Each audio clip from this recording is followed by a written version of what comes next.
प्रधानमंत्री नरेंद्र मोदी ने हैदराबाद में एक जनसभा को संबोधित करते हुए वैश्विक आर्थिक संकट और अंतर्राष्ट्रीय संघर्षों से उपजी चुनौतियों पर गहरी चिंता व्यक्त की।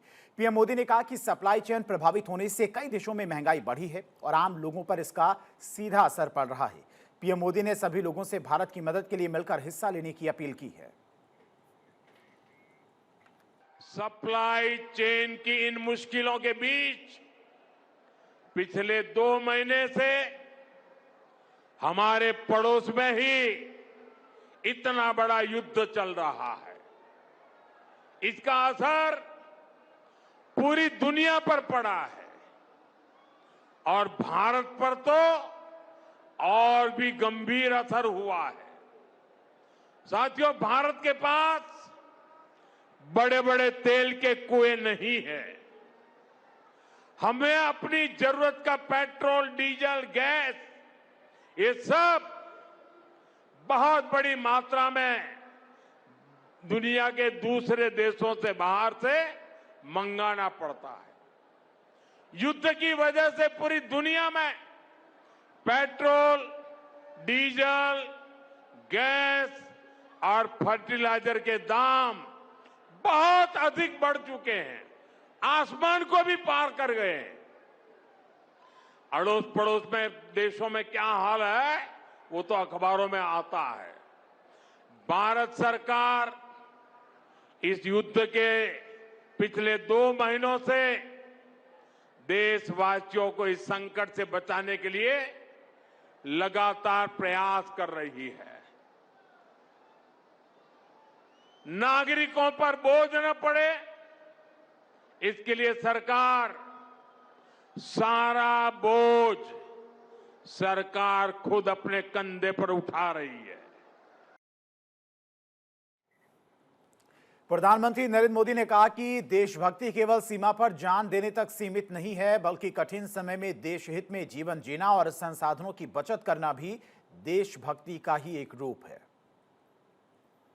चेन पर संकट लगातार बना रहे तो हम कितने भी उपाय कर लें, मुश्किलें बढ़ती ही जाती है। इसलिए अब देश को सर्वोपरि रखते हुए, मां भारती को सर्वोपरि रखते हुए हमें एकजुट होकर के लड़ना होगा। हमें याद रखना है, देश के लिए मरना ही सिर्फ देशभक्ति नहीं होती है, देश के लिए जीना और देश के प्रति अपने कर्तव्यों को निभाना, वो भी देशभक्ति होती है। प्रधानमंत्री ने देश के आयात बिल को कम करने के लिए डीजल और पेट्रोल की खपत कम करने के व्यवहारिक तरीके बताए। पीएम मोदी ने कहा कि जिन शहरों में मेट्रो उपलब्ध है वहां पर हमें ज्यादा से ज्यादा मेट्रो का इस्तेमाल करना चाहिए। अगर कार से सफर जरूरी नहीं है तो हमें कार पूलिंग आजमानी चाहिए।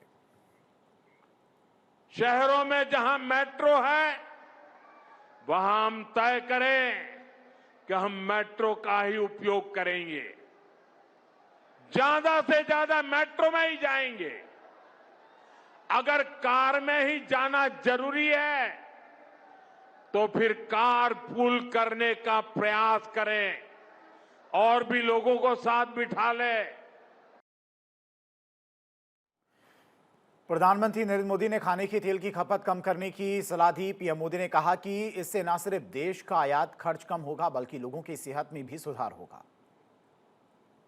हमारे देश में हड़तालें करवाकर कॉपर प्लांट्स को ठप करवा दिया गया और अब हालत ये हो गई कि हमें कॉपर बाहर से मंगाना पड़ता है और उसमें विदेशी मुद्रा खर्च होती है। इसलिए मैं ऐसे सभी श्रमिक समूह, मजदूर संगठनों से भी कहूंगा कि हमें ऐसी बातों का जरूर ध्यान रखना चाहिए। भारत को आत्मनिर्भर बनने से जो भी कदम रोकते हैं उनमें हमें दूरी बनानी होगी और जो लोग ऐसी साजिशों में जुटे हैं, उन पर भी कड़ी नजर रखनी होगी। मैं देश की अदालतों से भी आग्रह करूंगा कि ऐसी स्थिति आने पर देश हित में हमें कोई ना कोई रास्ता निकालने की तरफ बढ़ना चाहिए। साथियों, ऐसे ही खाने के तेल का भी है। इसके आयात के लिए भी बहुत बड़ी मात्रा में हमें विदेशी मुद्रा खर्च करनी पड़ती है। हर परिवार अगर खाने के तेल में खाने का तेल का जो उपयोग करता है, अगर वो कुछ कमी करे, मैंने बार बार कहा है 10% कम करो। अगर हम तेल खाना कम करें ना, तो भी वो देशभक्ति का बहुत बड़ा काम है। आप देश सेवा में योगदान दे सकते हैं और इससे देश सेवा भी होगी और देह सेवा भी होगी। इससे देश के खजाने का स्वास्थ्य भी सुधरेगा और परिवार के हर सदस्य का स्वास्थ्य भी अच्छा रहेगा। संबोधन के दौरान प्रधानमंत्री नरेंद्र मोदी ने देशवासियों से अपील करते हुए कहा कि वो 1 साल तक शादियों के लिए सोना ना खरीदे, क्योंकि सोने की खरीदारी में बहुत ज्यादा खर्च होती है विदेशी मुद्रा। क्यों हमें विदेशी मुद्रा बचाने के जो भी रास्ते हम लोग अपना सकते हैं, हमें बचाना होगा। साथियों, गोल्ड यानी सोने की खरीद एक और पहलू है जिसमें विदेशी मुद्रा बहुत अधिक खर्च होती है। एक जमाना था जब संकट आता था, कोई युद्ध होता था, तो लोग देश हित में सोना दान दे देते थे। आज दान की जरूरत नहीं है, लेकिन देश हित में हमको ये तय करना पड़ेगा कि साल भर तक घर में कोई भी फंक्शन हो, कोई भी कार्यक्रम हो, हम सोने के गहने नहीं खरीदेंगे, सोना नहीं खरीदेंगे। विदेशी मुद्रा बचाने के लिए हमारी देशभक्ति हमें चुनौती दे रही है और हमें इस चुनौती को स्वीकार करते हुए विदेशी मुद्रा को बचाना होगा। पीएम मोदी ने लोगों से कम 1 साल के फॉरेन टूर ना करने की अपील की। उन्होंने कहा कि आजकल मध्यम वर्ग के बीच में डेस्टिनेशन वेडिंग, विदेश यात्रा और विदेशों में छुट्टियां मनाने का चलन बढ़ रहा है। ऐसे समय में जब देश एक संकट का सामना कर रहा है, हमारी देशभक्ति हमें पुकार रही है। हमें कम से कम 1 साल के लिए विदेश यात्रा टालने का फैसला करना चाहिए। भारत के भीतर ही कई खूबसूरत जगह हैं जहां कोई भी घूमने जा सकता है।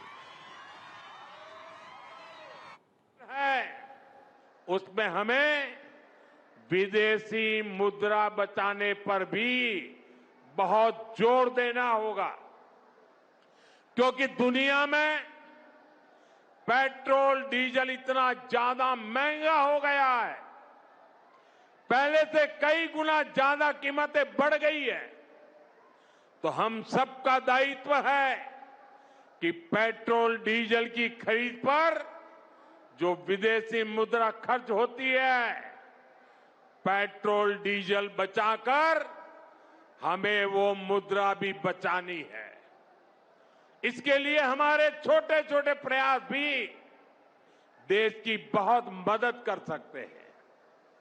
जैसे आजकल जो विदेशों में शादियों का, विदेशों में घूमने का, विदेशों में वैकेशन पर जाने का मिडिल क्लास में कल्चर बढ़ता जा रहा है।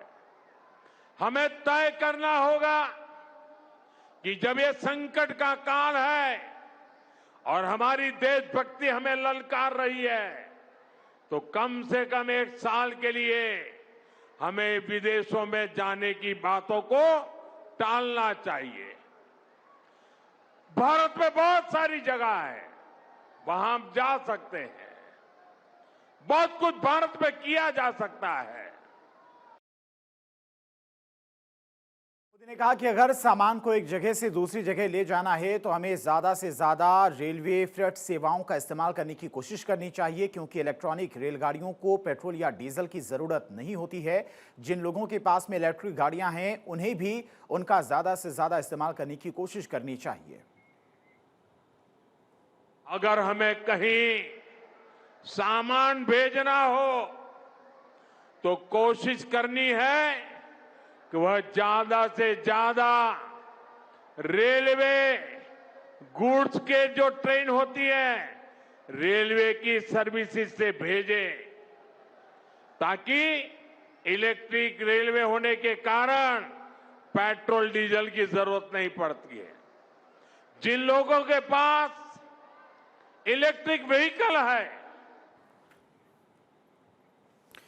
और हमारी पॉलिटिकल एडिटर अदिति नागर हमारे साथ जुड़ गए हैं। अदिति, आज प्रधानमंत्री मोदी की तरफ से एक बड़ी अपील की गई है और इसे बड़ा भी माना जाएगा, क्योंकि पिछले कुछ समय से जिस तरह की परिस्थितियां पूरे विश्व भर में देखने को मिली, कई देशों में महंगाई इस वक्त चरम पर है, पेट्रोल डीजल की कीमतें बढ़ चुकी हैं, लेकिन भारत में अभी तक फिलहाल ऐसी किसी भी तरह की सिचुएशन नहीं है जहां पर तेल की कीमतें सरकार को बढ़ानी पड़े। लेकिन ये अपील अपने आप में एक बड़ी अपील प्रधानमंत्री मोदी की।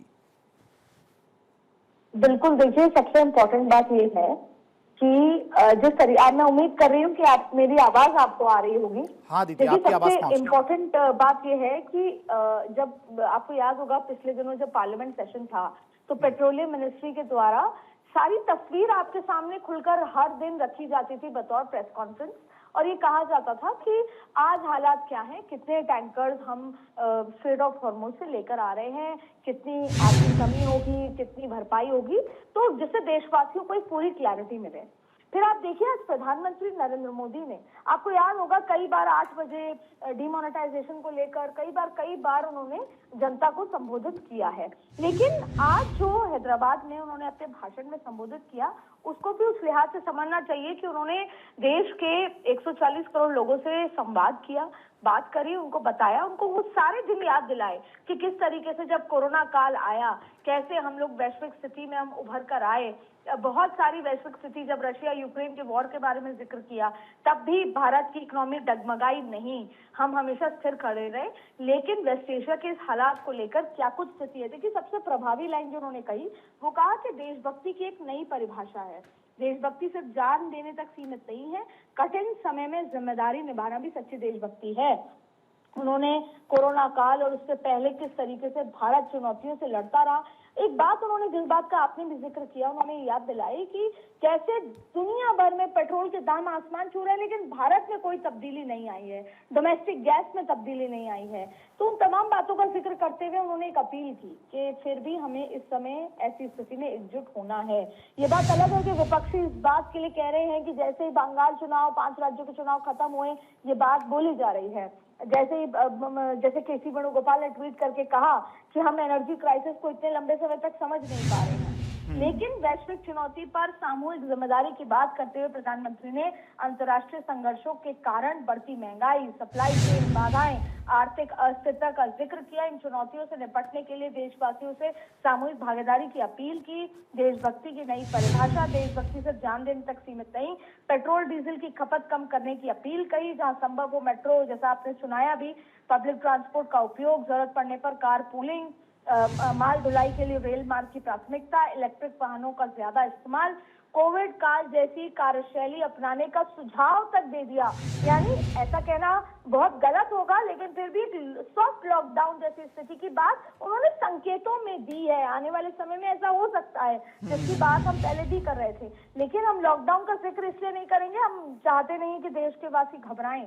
लेकिन इस तरह की बात कही, वर्क फ्रॉम होम को बढ़ावा, ऑनलाइन कॉन्फ्रेंस और वर्चुअल मीटिंग्स, संसाधनों की बचत और ये तमाम बातें करते हुए विदेशी मुद्रा भंडार बचाने की अपील कि आप फॉरेन छुट्टियों पे मत जाइए, गैर जरूरी विदेश यात्रा, वेकेशन, विदेशी शादियों से बचें, घरेलू पर्यटन और देश में ही आयोजन को बढ़ावा दें। सोने की खरीद जिसको लेकर अब चर्चा बढ़ रही है और कल का मार्केट देखने वाला होगा कि कल सुबह जब मार्केट खुलेगा तो किस तरीके के हालात होंगे जब सोने पर प्रधानमंत्री मोदी का, भारत देश के प्रधानमंत्री का बयान आया है। उन्होंने कहा कि आप 1 साल तक गैर जरूरी गोल्ड खरीदने से बचने की सलाह दी है, विदेशी मुद्रा पर दबाव कम करने की कोशिश, मेड इन इंडिया को बढ़ावा, खाने की तेल की खपत कम करने की सलाह, किसानों के लिए विशेष संदेश भी दिया है कि 50% तक रासायनिक जो फर्टिलाइजर है उसको इस्तेमाल करने का आग्रह किया है और कम करने का। और साथ में देखिए कि प्राकृतिक खेती को बढ़ावा देने की बात की। उन्होंने कहा कि फर्टिलाइजर देश भर में 3 बार रिपीट किया 3000,